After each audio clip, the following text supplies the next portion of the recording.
Hey, everybody. Yeah, the Eagles have lost 2 in a row, but hope is not lost. The Eagles can still win the division. We're going to tell you how, and how the offense can get back on track. And the Eagles' defensive front, could they have a big day against the Seahawks? That's on Eagles Game Plan, and it starts now. Hey, give that thing, take action. 1, 2, 3, take off. Hey everybody, welcome to Eagles Game Plan presented by Toyota. I'm John Clark along with Ike Reese and Mike Quick. And yeah, the Eagles have lost 2 in a row with Jalen Hurts and Nick Sirianni for the first time in over 2 years. But if they win their last 4 games, they win the division. So it's another tough trip out to Seattle. Yes. What do the Birds have to do to put those losses behind them? Well, keep in mind, Seattle's lost 4 in a row. So you've got a desperate team coming in. And the most important thing in my mind is that they have to clean up the turnovers. You cannot give Seattle extra opportunities to score points. When the Eagles have the ball, they have to drive the length of the field, put points on the board, not field goals, touchdowns, and not give extra opportunities to that offense. And I'm looking at the defense. We got to start doing a better job, of getting off the field on third down. You do all that work on first and second down to put yourself in a position to get out to the quarterback on third down. We got to find a way to get off the field on third down. And then secondly, we need to do a better job of creating turnovers. Like when you travel on the road, the best thing to do to keep that crowd out of the game is to take the ball away from that offense. So we can get off the field on third down and create some turnovers. I think we got a good chance to end this 2-game losing streak. All right, and as we know, the Eagles, they've got the worst third down defense in the NFL right now. The last 3 games, they're allowing opponents to convert 61% on third down. So let's go into the offices of NFL Films with Greg Cosell. And what are we going to see from the Seahawks offense on third down, Greg? Well, John, maybe this is good news because the Seahawks are not great on third down offensively. So we have a matchup of a team that's not great offensively versus an Eagles team that's really struggling on third down. But people might be surprised to know that the most targeted third down receiver on the Seahawks is Jackson Smith-Njigba, the rookie from Ohio State. And he's a certain kind of receiver, but he's really good at what he does. He's really good against zone, and he's really good versus man. So what we're going to do is we're going to start with a zone play here. So let's go to the tape right now. And this one's going to be against the Bengals. It's going to be a 12-yard gain. But you're going to see a 2-by-2 set with Smith-Njigba. He's number 1 to the boundary. Now, the Bengals, they're in cover 2. So this is a great example where you're going to see Jackson Smith-Njigba have a good feel for just settling into the void between the flat defender and the hook defender. And again, it's third down, it's 3rd and 4, and he just will make this catch. It's 12 yards, and you know what? It moves the chains, it gets a first down.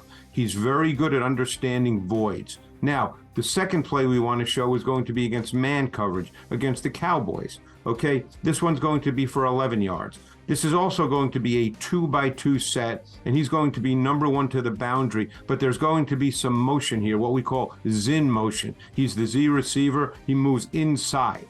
Now the Cowboys are going to be in 2-man coverage. This is a nice little concept here with the tight end Parkinson's vertical release, creating a natural pick. But here's Smith-Njigba doing such a good job of showing what looks like a shallow cross, and he immediately whips it outside on a whip route. Again, catches the ball, run after catch, 11 yards, first down. He's very, very good against both man and zone, working into voids and setting up man coverage beaters. So he's the guy you really want to look for on third down. All right, G, we know the rookie is having a nice year, and they seem to show some trust in him on third down. But I still look out there at those receivers. And number 14 and number 16 are still a big part of this passing game. So talk a little bit about DK Metcalf. You know, a couple weeks ago against Dallas, had a big game with 2 touchdowns in that game. Seems like they're starting to get back to getting DK involved in the offense through the passing game.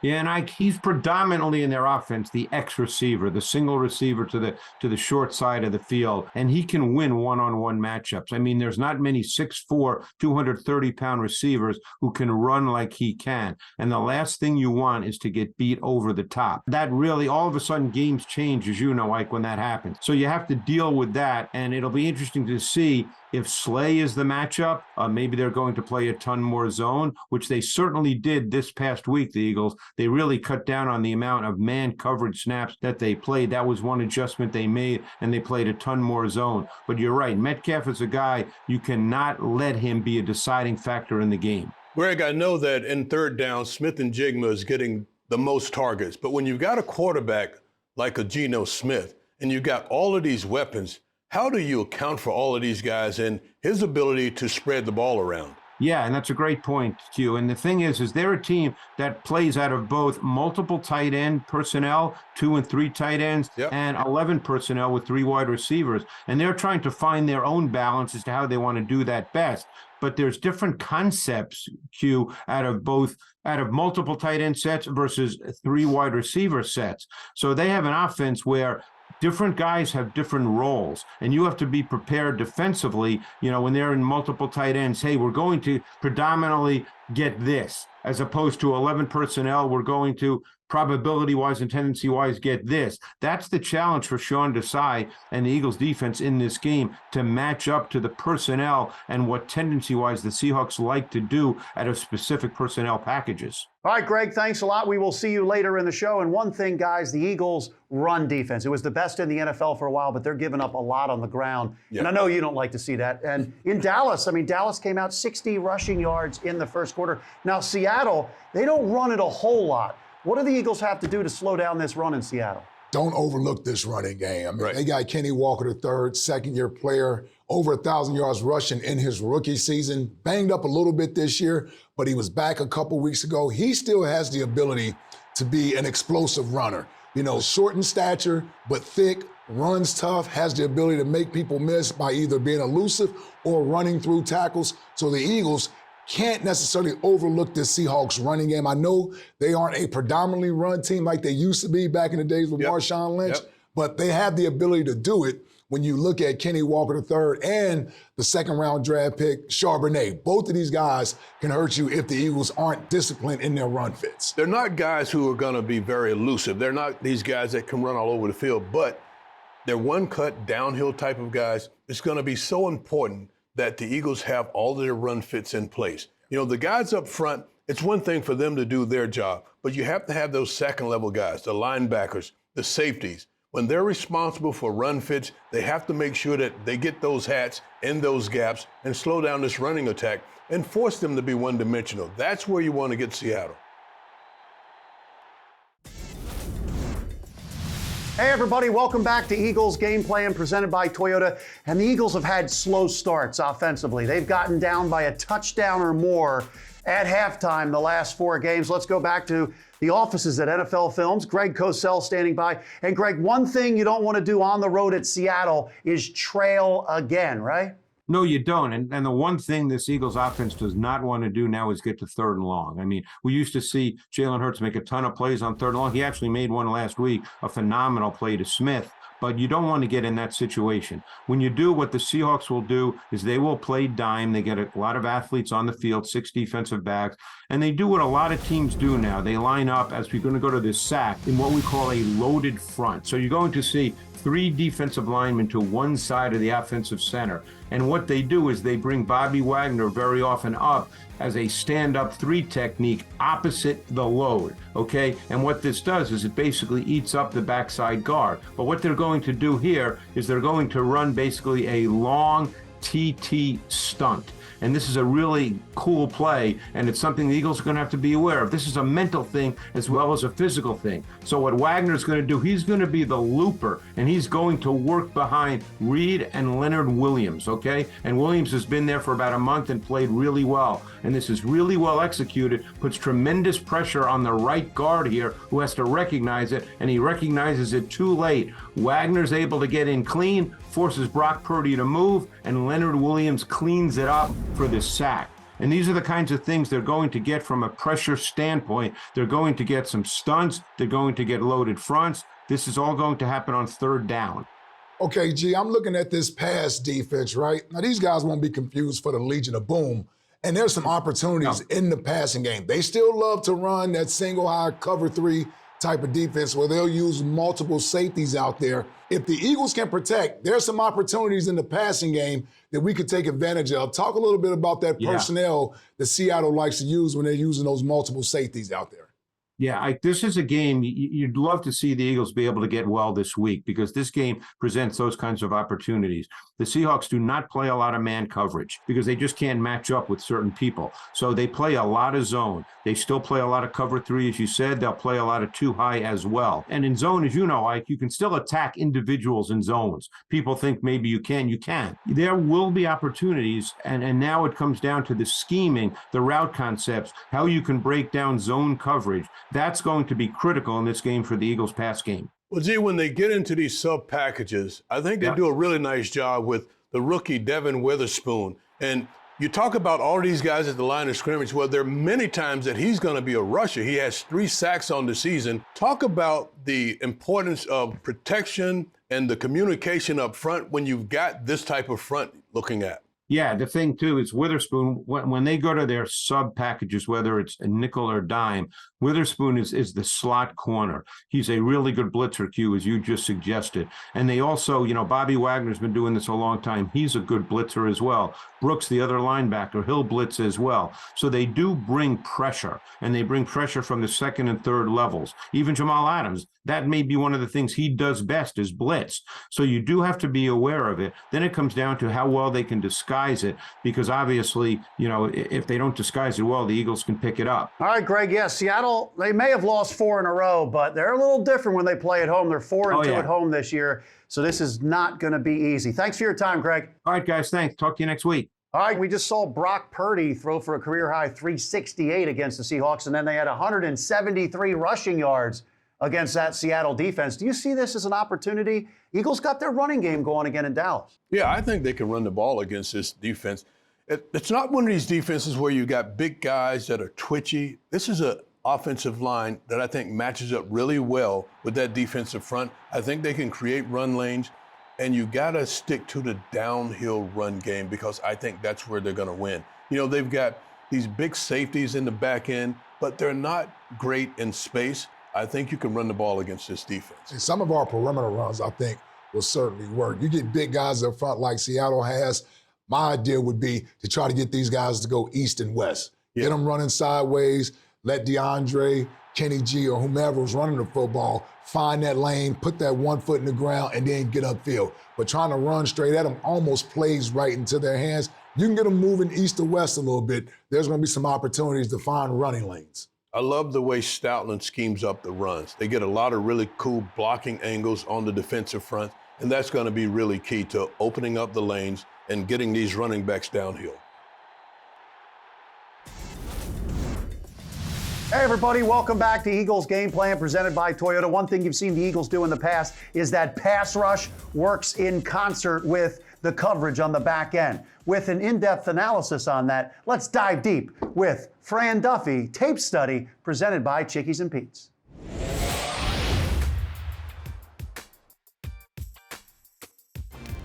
And thanks, John. This week here on Tape Study, presented by Chickies and Pete's, the official sports bar of the Philadelphia Eagles, we are going to talk about the marriage between the rush and the coverage. And if you've been watching this show long enough, you know that is something we harp on every single year. And on some of the best plays on defense, that is often a theme that shows up. And it certainly was on film when you watched back Jalen Carter's fumble recovery for a touchdown against the Cowboys. And obviously it will start up front where you've got defensive tackle Fletcher Cox. He turns back the clock here on this play, bull rushes Zach Martin, and he's able to get Dak Prescott to the ground. Great rush from Fletcher Cox. He gets the ball down, and now you've got Jalen Carter running back with the football. Important coaching point here for Jalen Carter. The ball is in the open field, and we've had coaches here on this show in this segment in the past call this a country fumble, meaning it is out in the open field. There is nobody around, not a lot of traffic. If this ball happened to bounce back this way, that is what is called a city fumble. There's a lot of traffic. When you have a city fumble, you've got to jump on it and corral it and secure the football. Now you've got great field position. But when you've got a country fumble, the ball out in space, that's where you're in a scoop and score type of situation. So Jalen Carter, he scoops this ball up, looks really athletic doing it, and he takes this back to the house. Outstanding play, starting with Fletcher Cox and his bull rush. Athletic play there on the fumble recovery by Jalen Carter. But as always, what happened on the back end that led to that play up front with the pass rush? So it's third down, and the Eagles are in their dime package, meaning they've got 6 defensive backs on the field. You've got James Bradbury at the bottom of the screen. You've got your 2 safeties. There's Darius Slay, Eli Ricks, and Keely Ringo. So you've got 6 defensive backs on the field. Now, when the Eagles get into dime defense with those 6 DBs, they do like to play a lot of man-to-man coverage. So that's what you're going to get here on this play. You've got man-to-man basically across the board. Now, that leaves your 2 high safeties. What are you going to do with those 2 safeties when you play man-to-man? Sometimes we've seen the Eagles do some designated double teams. They did that in this game, especially against CeeDee Lamb. You can also split those 2 safeties and play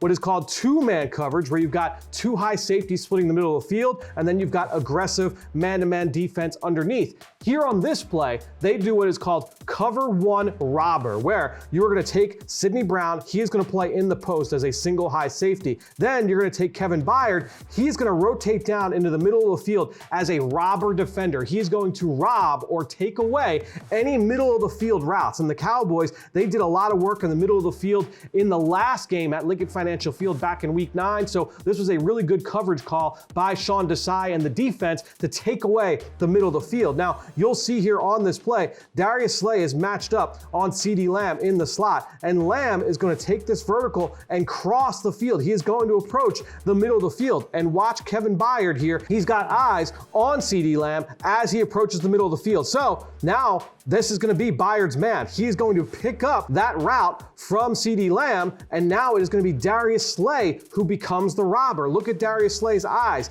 He is going to get his eyes back to Dak Prescott here, and if there's any throw in the middle of the field, that will be on Darius Slay. But you can see at this point, Fletcher Cox already has Dak Prescott in his grasp. The coverage did its job, and now you've got the quarterback down on the ground. The fumble is recovered, and it's taken back for a touchdown. Now, why is this so important? Well, obviously you always want to have your rush and your coverage married together and tied at the hip. But when you go up against an offense and a quarterback like Geno Smith, who likes to hold on to the football and push vertically down the field, well, now it's really important that your coverage and your front work hand in hand. If you are able to do that in this game against a quarterback who likes to hold on to the football in the pocket and push the limits of his protection, well, now you can create some negative plays on defense. That will be the goal for the Eagles in this game. They'll need both phases of the defense in order to do it.